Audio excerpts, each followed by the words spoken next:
Joining us now is royal biographer Tom Bower. Thank you for joining us, Tom. Now, the Crown over in America is regarded by many as some sort of factual documentary.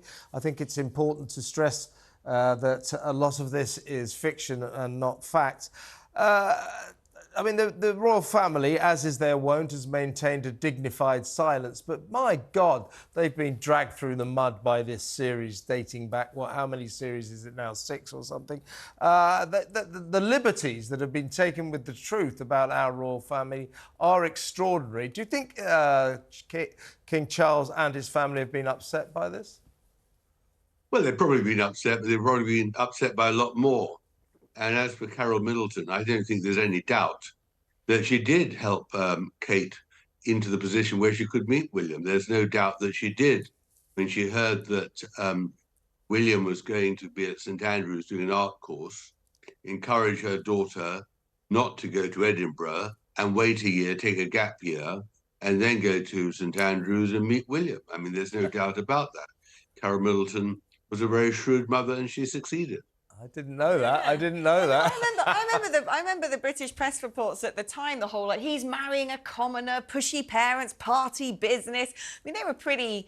One could say unkind, let's say, about the Middletons. But she's just an ambitious mother. The Japanese would call her a tiger mum, wouldn't they? Well, she's an ambitious mother, and she succeeded. That's what's so extraordinary.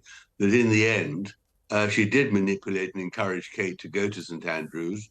There's no doubt that St Andrews was a very good place for Kate because she was able to then move into a house sharing it with William and was protected by the royal family from the media.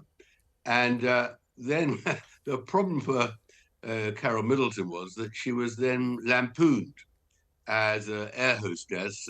People used to say doors to manual to try and to make fun of her, although apparently she never flew on a plane. She was more ground staff. But she did meet Mr. Middleton at the airport.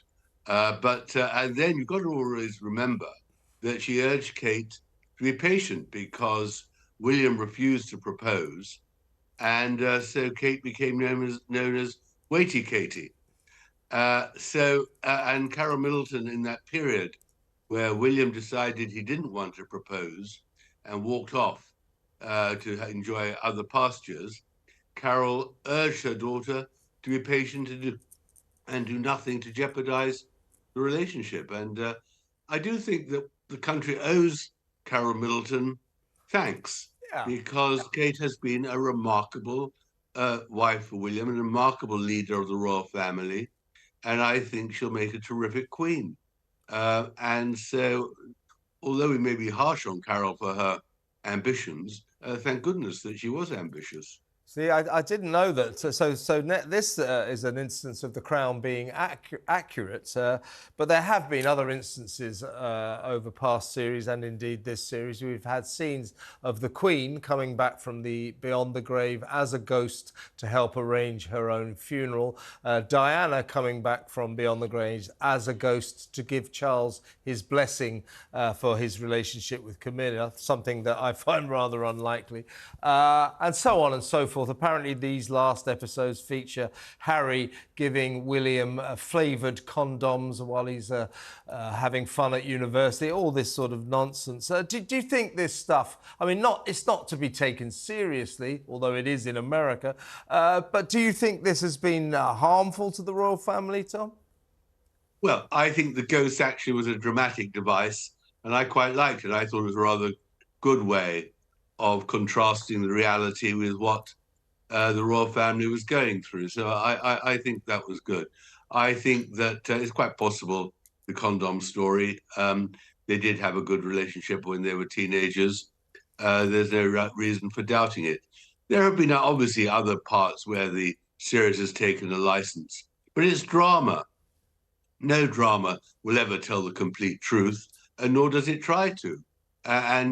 What they've done is, I think, on the whole quite well, is portray the troubles of the royal family all these years. I thought the portrayal of Mohammed Fayed and trying to fix the marriage between Dodi and Diana was absolutely accurate. I mean, not least because they used my book to write it. Of It was course, true. of course. What better source material? I'm not criticising that at all. I think in other aspects, definitely when it comes to the Queen in the earlier years with Harold Wilson or with Margaret, we know that a lot of it was conjecture. We know a lot of it was untrue, especially about Prince Philip.